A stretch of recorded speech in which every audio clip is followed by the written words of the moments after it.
Hey everyone, it's been quite a while, so a lot's happened since the last time I checked in.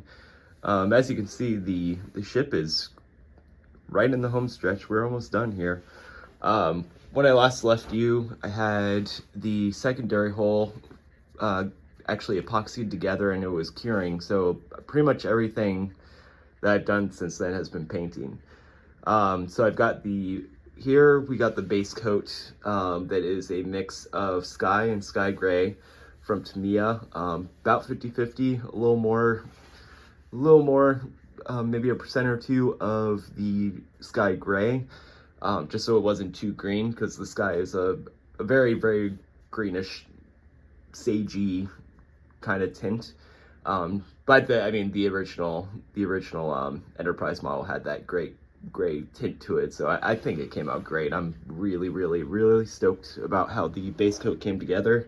It exceeded my expectations. I almost thought it was too green at first, but now the whole thing is all together and we got the proper scale of it. I think it worked out very well.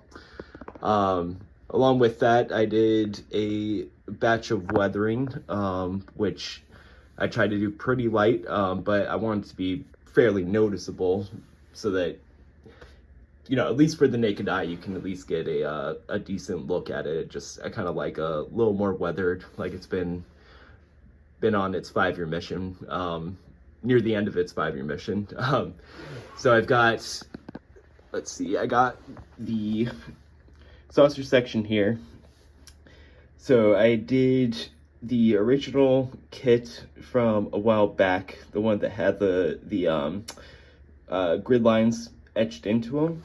I actually kind of sanded them down and re-etched with one of my saw blades because it's a little thinner, and I think it actually got it a little more to scale. I know you can go either or with doing the grid lines or not. I'm a fan of them, so I wanted to put them on there. And then I also added kind of semi-grid lines throughout the nacelles, done with just tape and a light coat of darker medium gray, to get a panel line look with a little half bit of weathering there too. It's a little lighter on the secondary hull, but you can kind of see it there. Along with that, I have a little bit of rust as well around here, along with the famous rust ring on the ship as well.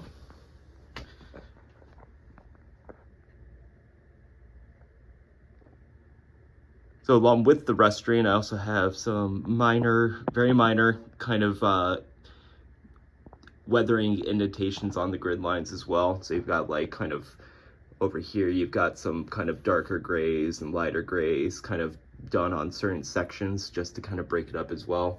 With such a big scale, I think it looks great to kind of break it up a little bit. It makes it look a little more realistic, a little more natural, like it's been going for a while. We've got the kind of weathering done from the actual flying of the ship, kind of going down there, along with the weathering that kind of is a light gray that goes along with the BC deck bridge module as well. And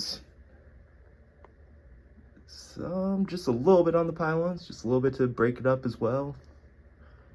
None near the back. So along with the weathering, I've got the pennant markings and registries all along the ship. These are done with the Max Design kit. Everything they've done has been fantastic, including this one. So I did paint them on for a more natural look, and then also use the blending coat, the base coat over it to kind of tone it down a little bit, get more into scale, including the registry on top. Very happy with the way that came out. I think the only decals I actually used were the actual like length markers that go along the ship. I think other than that, it's just some of the interiors, like inside the shuttle bay, some of the doors in there are decals, but just about everything's painted, so everything looks very natural, and I am very happy with the way it came out. Everything looks very to scale, a lot more so than if you use decals. You don't have any of that shine issue or anything like that.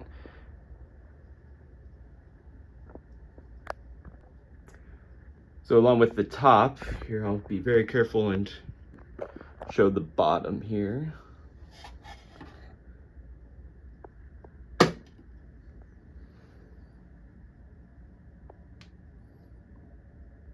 Happy with the way that came out. I actually used the tan yellow lines, concentric lines that go around the bottom. Those were done with a little bit of a syringe type device. So you kind of just fill it up with paint and slowly peel it in. Makes it very even, and happy with the way that came out. Then we've also got the bottom markings as well.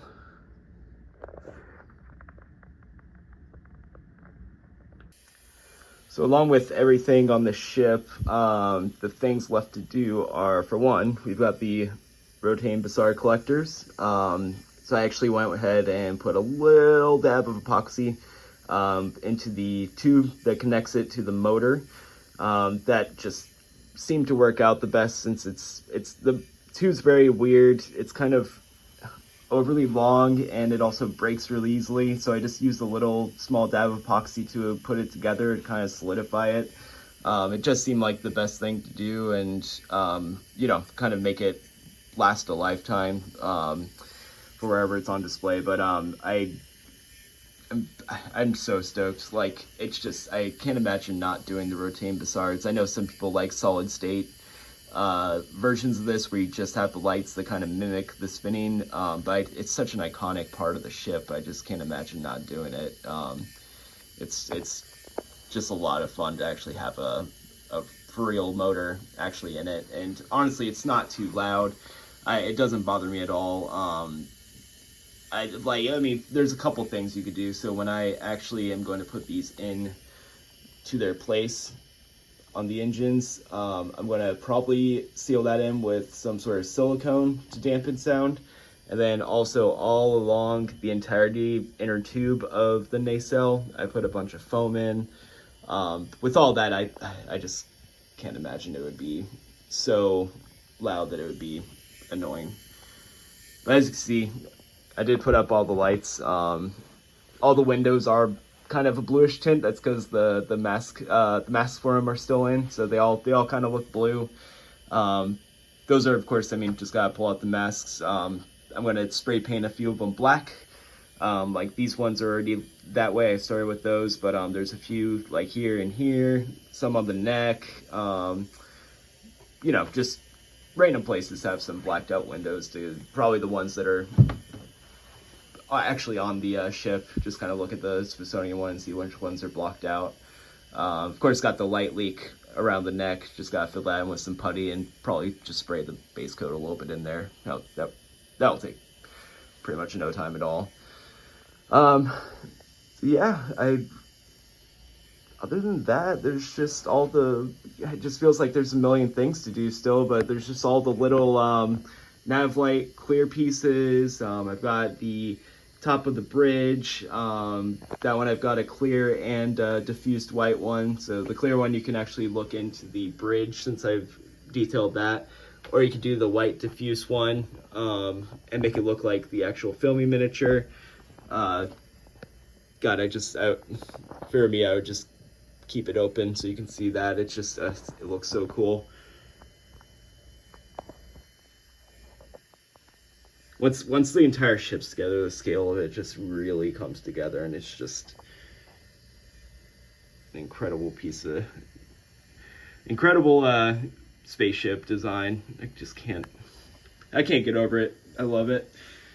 So yeah, I got that, and then of course the shuttle bay is back here as well. I did use some clear colors to do the landing lights right there, green, yellow, and orange. There's Galileo. I've got the small, ooh, that's bright SMD. There's the small little dome that goes right on there. That's kind of spray painted green. There's a couple of smaller differences of light inside there. I'm gonna have to diffuse that a little bit. That thing's bright. Yeah, it's just all those really small pieces that kind of go around the ship. The two red lights that go on near the bridge. Strobes are already in there.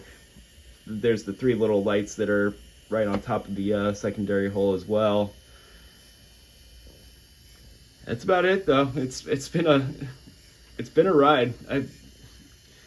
This is a great kit. I've had more fun doing this kit than I think any other. It's gone together so well. It's so large, so you can detail it with any way you want pretty much, and I can't recommend it enough. I know, so I mean, and you could do it, I mean, like I say, you could do it however you want. Like, I like a little more weathering, so I've got the, like, rings that go around there. I've got a pretty well-seen rust ring. Even that was toned down a little bit, but, if you're a model maker, I recommend anyone do this one, especially if you love the Enterprise. I think one last detail that I decided to do spur of the moment is I got some brass mesh, diamond mesh. So I'm going to cut those into the size of these and put them in there to kind of have a grill, just to get an extra depth. With how large the model is, I think it's kind of necessary to have a grill in there so you can just give it a little more depth and make it look pretty cool. Yeah, so I mean, if anyone has any questions, just let me know. I mean, we're in the home stretch. I'm very excited. We're almost there. Yeah, I hope you guys all have a great upcoming week, and Merry Christmas. Enjoy your family and all that. Just enjoy life. Doesn't get much better than this.